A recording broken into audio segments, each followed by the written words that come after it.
سیدنا ابو بکر صدیق رضی اللہ عنہ نے رسول اللہ صلی اللہ علیہ وسلم سے عرض کی کہ اے اللہ کے رسول صلی اللہ علیہ وسلم، آپ مجھے ایک ایسی دعا سکھائیے جس کو میں اپنی نماز میں بھی مانگا کروں اور اپنے گھر میں بھی مانگا کروں۔ رسول اللہ صلی اللہ علیہ وآلہ وسلم نے فرمایا، اے ابو بکر، یہ کہا کرو، اللہم انی ظلمت نفسی ظلما کثیرا ولا یغفر الذنوب الا انت فاغفر لی مغفرة من عندک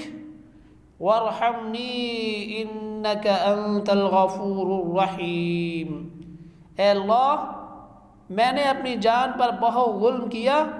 اور گناہوں کو تیرے سوا کوئی معاف کرنے والا نہیں،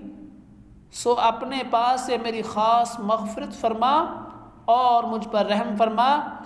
بلا شبہ تو ہی بہت بخشنے والا اور بہت رحم کرنے والا ہے۔